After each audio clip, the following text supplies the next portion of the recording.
teenage girl vanished without a trace. Police believed a serial killer had murdered her.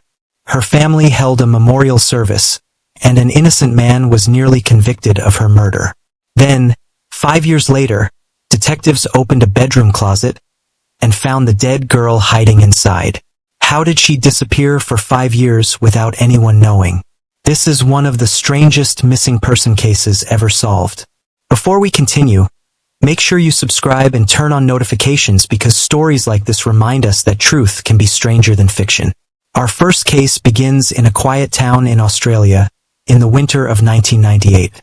A 14-year-old girl named Natasha Ryan lived in Rockhampton with her mother, Jenny. On the surface, it looked like an ordinary household. Underneath, it was fractured. Natasha's parents had separated years earlier, and the divide had left a permanent scar on her. She fought constantly with her mother. She was suspended from school more than once. And whenever the tension in the house became too much, she would simply disappear for a few days, only to return once things had cooled down. It had happened so many times that her running away had almost become routine. Almost. What nobody in her family knew was that Natasha was hiding something far more dangerous than teenage rebellion. She was secretly in a relationship with a 22-year-old man named Scott. An adult man, involved with a 14-year-old girl, in a relationship kept entirely in the shadows. It was a secret that would soon cost her family 5 years of unimaginable grief. On the 31st of August, 1998, Natasha left home again. Her mother assumed it was just another one of her episodes. She called the police, but there was no panic, no urgency. Officers had seen this pattern before. Everyone expected Natasha to walk back through the front door within a few days, the way she always had. Days turned into weeks. Weeks turned into months. And Natasha did not come home. Her family's assumption began to shift from frustration to fear.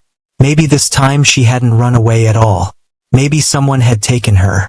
That fear became even more chilling when other young women in the same town began vanishing under strange and violent circumstances.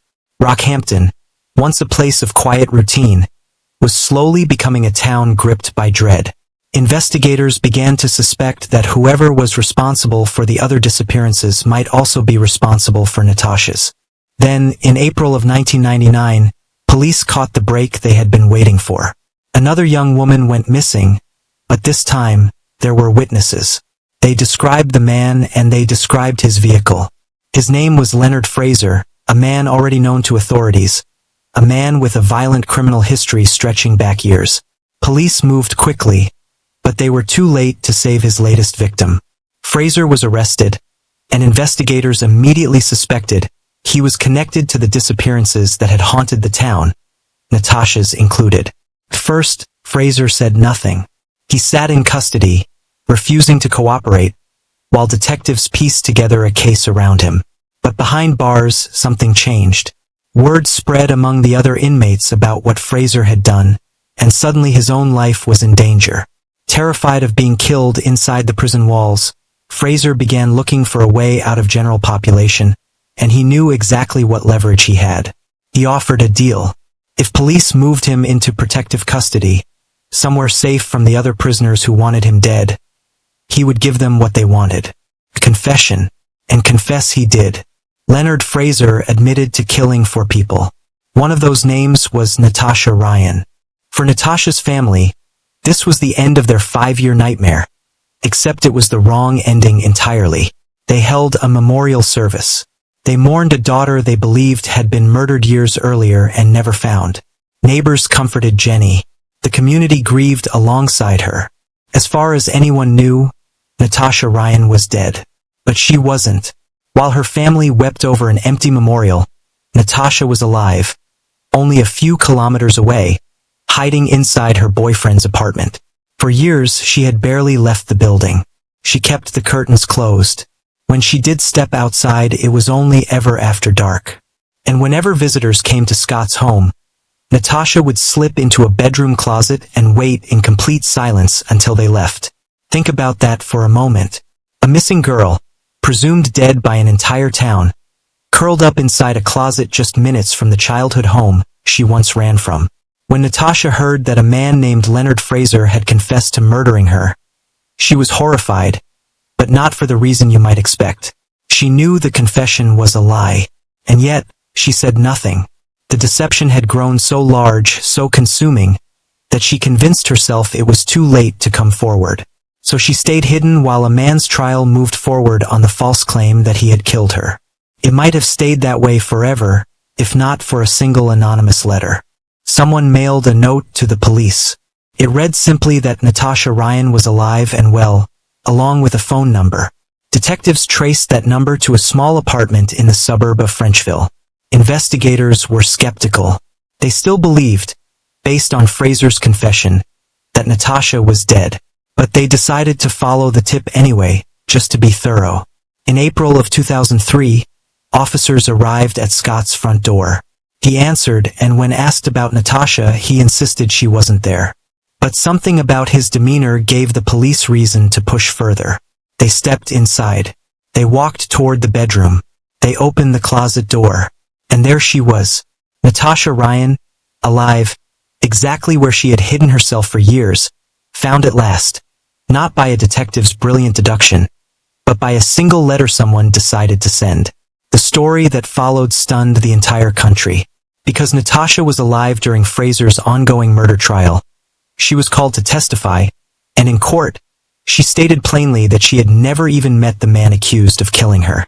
Suddenly, the credibility of Fraser's entire confession was in question. If he had lied about murdering Natasha, could his confessions to the other killings also be false? For a moment, it seemed possible that a violent, dangerous man might walk free on a technicality created by one girl's 5-year deception. In the end, prosecutors had enough independent evidence to convict Fraser regardless. He was sentenced to multiple indefinite prison terms, and the presiding judge described him in chilling terms, calling him an untreatable psychopath. Natasha and Scott did not escape consequences either. Natasha was fined for the false investigation her disappearance had triggered. Scott was convicted of lying to police and sentenced to a year behind bars. Natasha never publicly apologized for the years of anguish she put her family and community through. Yet, in the strange and complicated way that real life often unfolds, she and Scott eventually married.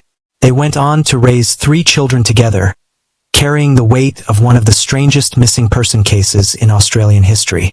And if you think that story was unsettling, wait until you hear what one company can find out about you in a matter of minutes, using nothing but the internet. Right now, a complete stranger can search your name online and find far more than you'd expect.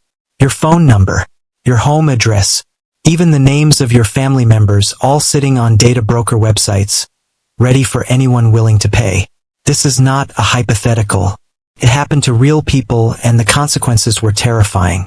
Data brokers profit by collecting personal information and selling it to whoever wants it, and the unsettling truth is that most of this activity is completely legal. The law does require these companies to remove your data if you formally request it, but tracking down hundreds of these websites on your own is nearly impossible.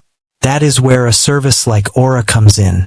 Tools like this are designed to find which websites hold your personal data and request removals automatically. Within weeks, many people notice fewer spam calls and less junk mail cluttering their inbox. Beyond removal, dark web monitoring can alert you if your information surfaces somewhere it shouldn't. And if someone attempts to open a financial account using your name, you can be notified immediately. Many of these protection plans even include identity theft insurance coverage worth millions of dollars, along with a VPN, antivirus protection, and a password manager bundled together. If protecting your digital footprint sounds appealing, it may be worth exploring options like this for yourself. Now, let's return to the shadows, because our next case involves a little boy who was taken so completely, so thoroughly, that he did not even realize he had been kidnapped. Steven Steiner's story became so dramatic that Hollywood eventually turned it into a television production, though the real events were far darker than any script could fully capture. In 1972, Steven vanished. He was 7 years old, walking home from school in Merced, California, when a stranger approached him. The man claimed he was collecting donations for a church, and he asked young Steven if he could drive him home so his mother could contribute. To a 7-year-old, this seemed harmless. Stephen climbed into the car. He was never driven home. As that car pulled away from the curb, Stephen had no idea he was being abducted. He simply believed he was being helped. Back in Merced, his parents grew worried when he failed to return from school. They called the police. A massive search effort began almost immediately, but it turned up nothing. Not a single clue. Not even his bicycle. The man responsible was named Kenneth Parnell, and he drove Stephen to a remote cabin far from the boys' home. What happened next was a calculated, methodical process of psychological manipulation. Parnell told Stephen a devastating lie, claiming he had called Stephen's parents and that they no longer wanted him. A 7-year-old boy, isolated and frightened, believed it completely. Over the next 7 years, Parnell rebuilt Stephen's entire identity. He enrolled him in school under a fabricated name, using forged documents. He dyed the boy's hair.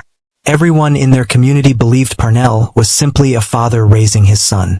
Stephen's new name became Dennis Gregory Parnell, though Parnell allowed him to keep his real middle name, a small, strange detail buried inside years of deception.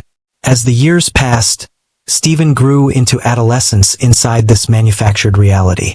By the time he became a teenager, this bizarre existence had simply become his normal. Nothing about his life looked as though it would ever change. Then, in 1980, everything shifted. Parnell wanted another victim. This time, he abducted a 5-year-old boy named Timothy White. Parnell informed Stephen that Timothy was now part of their household, as though bringing home a new family pet rather than another stolen child. But Stephen, now 14 years old, was old enough to fully understand what was happening, and old enough to feel something Parnell never anticipated. Guilt and a fierce protective instinct toward this terrified little boy who had no idea why he had been taken from his family. Stephen made a decision. He was going to escape, and he was taking Timothy with him. There was a problem. Timothy was too young to remember his home address, and Stephen had no idea where the boy actually lived. So the two boys settled on the only logical plan available to them. Find a police station. Parnell worked night shifts as a security guard, which gave Stephen his window of opportunity. The moment Parnell left for work, Stephen grabbed Timothy's hand, and the two boys ran, putting as much distance between themselves and that house as their legs would allow. They eventually reached a police station, breathless, frightened, and finally safe. Stephen told the officers everything.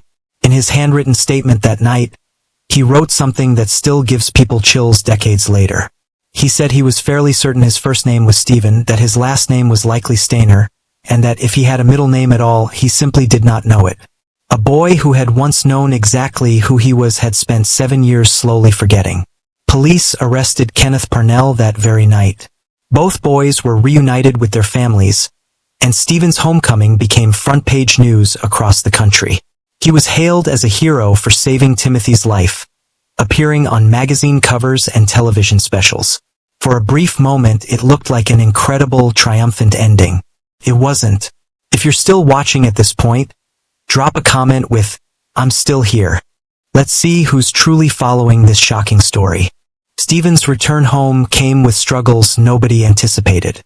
His parents, understandably, still pictured him as the 7-year-old boy who had vanished, and treated him accordingly, even though he had returned as a teenager who had survived unimaginable trauma. School offered no comfort either. Other students mocked him relentlessly, and he eventually dropped out entirely.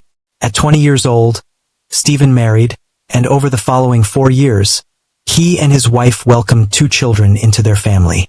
Around that same period, television producers approached him about turning his story into a miniseries, and in 1989, that project aired under the title, "I Know My First Name is Stephen." It introduced his harrowing survival story to millions of viewers across the country. Tragically, Stephen never got to witness the full impact of that broadcast. Only months after the miniseries aired, Stephen was involved in a fatal car accident. He was only 24 years old. His funeral drew an enormous crowd of mourners. Among those who helped carry his coffin was Timothy White, the same terrified 5-year-old boy Stephen had once carried through the darkness to safety. Timothy grew up and became a sheriff's deputy, dedicating his adult life to protecting children, just as Stephen had once protected him. Heartbreakingly, Timothy also passed away young, at only 35 years old. Today, the city of Merced honors both boys with a statue depicting them as children, forever preserved at the moment their courage changed both of their lives. Our next case unfolds like something out of a legal drama, except every detail is true, and the twist came from the most unlikely source imaginable: a college application form. In 2002, 5-year-old Julian Hernandez became the center of a bitter custody battle between his separated parents. The court awarded his mother full legal custody, but his father, Bobby Hernandez, could not accept the ruling. Quietly, patiently, he began waiting for the right opportunity to take matters into his own hands. Even with full legal custody, Julian's mother still allowed Bobby to spend time with their son. One day, she left Julian alone with his father, trusting him, as she had many times before. When she returned, both Julian and Bobby were gone, along with a note confirming that Bobby had taken the boy. She reported her son missing immediately, but by then, Bobby had already fled far from Alabama, resettling in Cleveland with an entirely new identity for both himself and his son. Julian, only 5 years old, still remembered his mother clearly at first, and when he asked about her, Bobby fed him a devastating lie, claiming she had abandoned them because she simply did not care. Over years of hearing this story repeated, young Julian slowly began to believe it as fact. Julian grew up in Cleveland believing his mother had chosen to walk away from him. He excelled in school, became an honor student, competed as an athlete, and by every outward measure lived a stable, ordinary childhood, built entirely on a foundation of lies. Then, in 2015, something small and bureaucratic cracked the entire fabrication wide open. Julian was filling out paperwork to apply for college when he discovered his social security number did not match his name. Confused and increasingly anxious, he brought the discrepancy to his school counselor. That counselor did some digging and made a discovery that would upend Julian's entire understanding of his own life. His photograph appeared on the National Center for Missing and Exploited Children's database. The counselor contacted authorities immediately. The FBI became involved. Within days, Bobby Hernandez was arrested for kidnapping his own son. Julian, now a young man, learned the truth all at once. He had been missing for 13 years. He had been taken from Alabama as a small child, given a fabricated identity, and raised in complete secrecy hundreds of miles from the mother who had spent over a decade searching for answers. After 13 years apart, Julian and his mother were finally reunited. Meanwhile, Bobby faced the legal consequences of his actions. In March of 2016, he pleaded guilty in court, stating that he accepted full responsibility for everything he had done. But in a remarkable and heartbreaking twist, Julian himself pleaded for leniency on his father's behalf, telling the judge that his father had raised him well, pushed him academically, and was the reason he excelled in school. He asked the court to keep his father out of prison entirely. The court did not agree. Bobby received 4 years in prison out of a possible 54, and offered a formal apology to the son he had taken. Julian moved forward with his life afterward, attending college and slowly rebuilding a relationship with the mother he had once believed abandoned him. Not every missing child wants to be found, and our next story proves that in the most surprising way possible. In 2005, in China, a 14-year-old girl named Xiaoyun asked her father for money. When he refused and accused her of lying about why she needed it, something inside her snapped. Xiaoyun had a long history of conflict with her parents and had run away multiple times before, but this time, she did not come back. Her family reported her missing, and years passed without a single clue. Eventually, her parents accepted the devastating possibility that she was dead. She wasn't. Xiaoyun had simply grown to resent her parents so deeply that she preferred surviving alone on the streets rather than returning home. And survive she did remarkably well. She slept in internet cafes and bathhouses, drifting from place to place. She discovered a peculiar talent that would sustain her for an entire decade. She became extraordinarily skilled at an online game called Crossfire, so skilled that other customers at the internet cafes paid simply to watch her play. Whenever she needed to handle any official business, she used a fake identification card. For 10 years, Xiao Yun lived this way, deliberately unfound, moving quietly beneath the notice of everyone searching for her. Then, in 2015, at 24 years old, her decade of successful hiding came to an abrupt end. She was sitting in her usual internet cafe when police arrived to conduct a routine identification inspection, a common practice in China. During the check, officers discovered her fake identification and brought her in for questioning, suspecting she might be connected to some kind of criminal activity. Xiao Yun said very little during questioning, but investigators cross-referenced her description against missing persons records and found a striking match to a young woman who had disappeared exactly 10 years earlier. After considerable pressure, she finally admitted who she truly was. Police contacted her parents with news they never expected to hear again. Their daughter was alive. But astonishingly, Xiao Yun initially refused to see them, even after a full decade apart. Eventually, after considerable persuasion, she agreed to a reunion. Her mother, overwhelmed with joy, promised to never scold her again, acknowledging that the daughter she once knew had grown into an adult. The family was reunited, though police still charged Xiao Yun for the fake identification she had used for years. Very little was reported about her life afterward, leaving us only to hope she eventually found the peace with her family that had eluded her for so long. Our next case takes us across an international border, into a nightmare that began at a party and ended thousands of kilometers from home.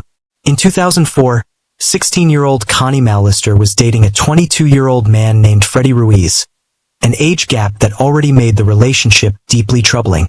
One evening, the couple attended a party in Milwaukee. At some point that night, Connie called her sister, sounding frightened and desperate. She said she wanted to leave, but Freddie would not let her. Then the call cut off. Connie never came home. Her family reported her missing immediately, setting off a frantic search.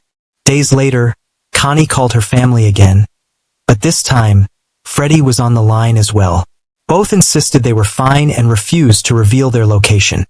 A conversation that only deepened everyone's fear rather than easing it. Detectives suspected the couple had crossed the border into Mexico, but without further information, tracking their exact whereabouts proved impossible. The full truth was far darker than anyone imagined.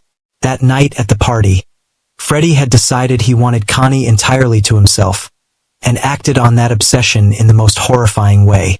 He sedated her and transported her across the border into Mexico against her will. When Connie woke, she found herself in a foreign country with no understanding of the language, completely at Freddie's mercy. Freddie expected them to live together as a couple, but his controlling obsession quickly turned violent. At one point, Connie's injuries were severe enough to require hospitalization. Eventually, she managed to escape from him entirely, but escaping Freddie did not mean escaping her circumstances. She remained trapped in Mexico, unable to speak Spanish, with no way to contact her family back in the United States. In the years that followed, Connie became involved with another man, hoping for stability, only to discover he was just as abusive as Freddie had been. She left him as well, and to survive, she took work as a field hand, performing exhausting physical labor simply to get by. Eventually, she met a man who treated her with genuine kindness. She married him, and together they had 3 children. Yet even as her life slowly stabilized, one truth remained unchanged. Connie was still stranded in Mexico, still separated from her family in America, still carrying the memory of the 16-year-old girl who once vanished from a party. In 2013, at 25 years old, Connie encountered a church missionary in Mexico and finally told him her story. That missionary contacted the Center for Missing Children in America. 9 years had passed since her disappearance, and Connie's appearance had changed dramatically, but investigators were still able to confirm her identity. The news broke quickly across Wisconsin.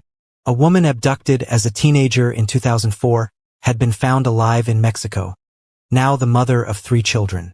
Her family, overjoyed beyond words, partnered with a local church to raise funds for her return home, while the United States State Department assisted with the complicated paperwork required to bring her back across the border. Connie had left home as a frightened teenager and returned as a grown woman with a family of her own. It remains unclear whether Freddie was ever formally charged for what he did to her, though reports suggest he was wanted by police for other crimes entirely. In 2002, 11-year-old Sean Hornbeck was riding his bicycle in Richwoods, Missouri, when a white pickup truck appeared out of nowhere and struck him. The driver, a man named Michael Devlin, climbed out immediately, feigning concern for the injured boy. Once close enough, he forcibly dragged Sean into the truck and sped away. Sean's parents reported him missing, launching weeks of exhaustive searches by police and volunteers alike. They found absolutely nothing. Not a single trace. Not even his bicycle. With no leads whatsoever, the case eventually went cold. But Sean's parents refused to give up hope. They poured their savings into private investigators and even established a foundation dedicated to helping locate other missing children. In one particularly painful moment, they consulted a psychic who told them their son was no longer alive, describing a specific location where she believed his body could be found. She was wrong. Sean was alive, and disturbingly, he had been close by the entire time. After the abduction, Devlin brought Sean to an apartment located only about 1 hour from the boy's own home. At 11 years old, Sean was certainly old enough to attempt an escape or seek help from a stranger, but Devlin used relentless intimidation and psychological control to ensure that never happened. Over time, Sean became too frightened to even consider running. For the next 4 years, Sean lived entirely under Devlin's control. Devlin told others in the community that Sean was simply his son, maintaining that lie in public while mistreating the boy behind closed doors. Occasionally, Sean was permitted outside to play, but the constant, looming fear of what Devlin might do kept him tethered to that apartment. Then, in 2007, Devlin made a second attempt at abduction, taking another young boy. Now there were 2 captives held inside that apartment. This time, however, a witness observed the abduction taking place and provided a detailed description of Devlin's distinctive truck to police. Investigators traced the vehicle directly to Michael Devlin. During questioning, his composure cracked almost immediately. He eventually confessed to kidnapping both Sean Hornbeck and the second boy. When officers arrived at his apartment, they found both children simply playing video games, seemingly unaware their ordeal was finally about to end. Witnesses later noted that Devlin himself appeared to be running toward the door, as though hoping to escape before authorities could reach him. Both boys were safely returned to their families. Devlin was charged with kidnapping and attempted murder, ultimately receiving 20 consecutive life sentences, ensuring he would never again pose a threat to another child. Our final case is perhaps the most extraordinary of them all, because this missing child did not wait for detectives to solve her disappearance. She solved it herself more than 2 decades later. In 1987, a newborn baby vanished from a hospital in New York City. Despite an extensive investigation, the kidnapper vanished without a trace, and the case went unsolved for 23 years. Then, that missing baby grew into an adult, and against all odds, she uncovered the truth entirely on her own. Her name was Carlina White. Only about 2 weeks after her birth, she developed a dangerously high fever, prompting her parents to rush her to Harlem Hospital for emergency treatment. Doctors treated the infant successfully but recommended keeping her overnight for observation. Her parents agreed to this seemingly routine precaution, a decision that would haunt them for decades to come. While staying at the hospital that night, a woman dressed convincingly as a nurse approached Carlina's anxious parents, offering comforting words and reassurance that everything would be fine. Eventually, this woman persuaded the exhausted parents to go home and rest, insisting the hospital staff would care for their daughter through the night. Reluctantly, they agreed and left the building. Around 2 in the morning, hospital staff underwent a routine shift change, and security around the maternity ward briefly loosened. In that narrow window of opportunity, the woman disguised as a nurse entered the ward, took baby Carlina, and simply walked out of the building undetected. By 5 in the morning, hospital staff discovered the crib was completely empty. Panic erupted immediately. Police were called, and Carlina's parents were urgently summoned back to the hospital. When they arrived, they provided a detailed description of the mysterious nurse who had convinced them to leave. This gave investigators genuine hope, since in most infant abduction cases, witnesses never actually see the kidnapper's face. Despite having an eyewitness description, the search proved fruitless. Police brought in search dogs, helicopters, and dozens of detectives, questioning every member of hospital staff extensively. Nothing turned up. Weeks passed, then months. Eventually, frustration replaced urgency, and Carlina became officially classified as a missing child. Her photographs circulated on missing persons posters distributed across the region.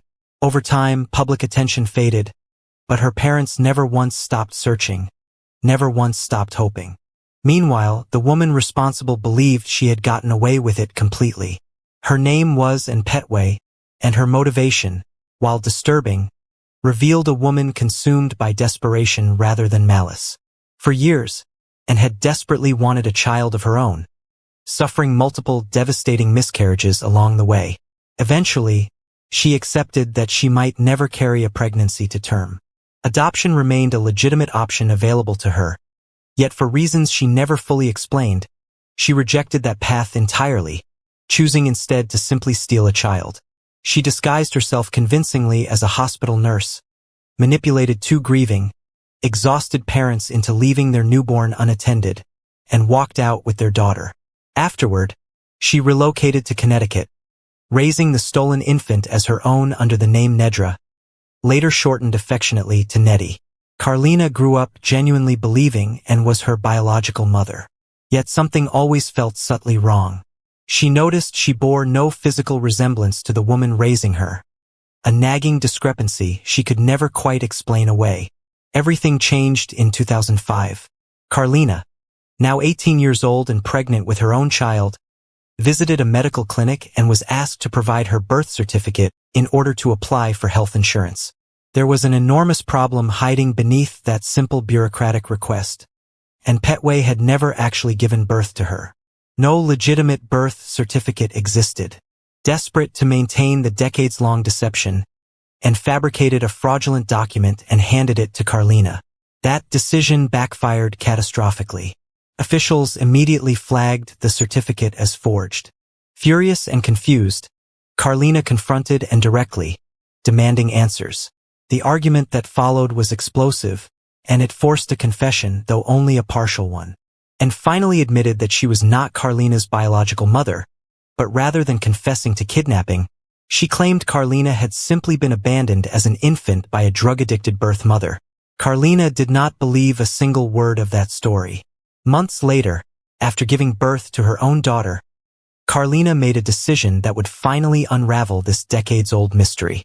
She began scouring missing children's websites for any information about infants reported missing around the time of her own birth. She searched relentlessly through every article, every database entry, every scrap of information she could locate online. Eventually, she found it. A missing child photograph from 1987, posted on the National Center for Missing and Exploited Children's website.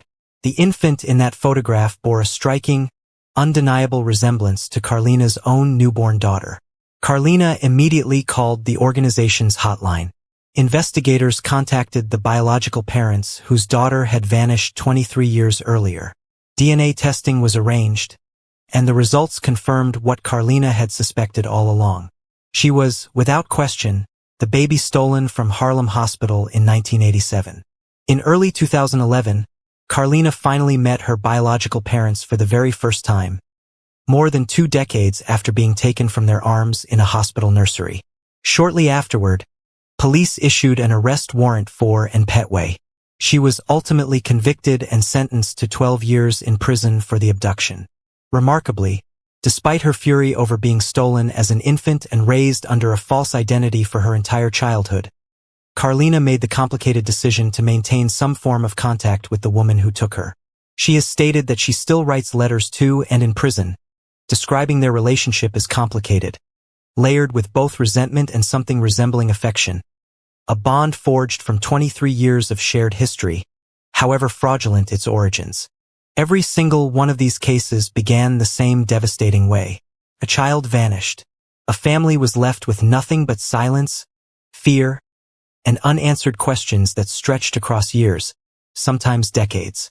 And yet, In every single one of these stories, the truth eventually surfaced, sometimes through a letter, sometimes through a birth certificate, sometimes through nothing more than a teenager filling out a college application form.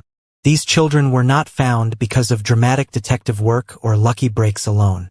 They were found because ordinary people, a school counselor, a missionary, a hospital worker, a curious teenager scrolling through a website late at night, refused to look away from something that seemed just slightly wrong. That is perhaps the most haunting truth buried inside all of these stories. The line between a family reunited and a mystery left unsolved forever can come down to something as small as a single anonymous letter, or a single moment of someone simply paying attention. You do not need to be a detective to change the course of someone's life. You only need to care enough to look twice, to ask one more question, to notice the detail everyone else overlooked. Because somewhere out there, right now, another story like these is still unfolding, still waiting for someone to notice. If the story shocked you, don't forget to like, subscribe, and share this video. There are many more unbelievable true stories waiting for you here.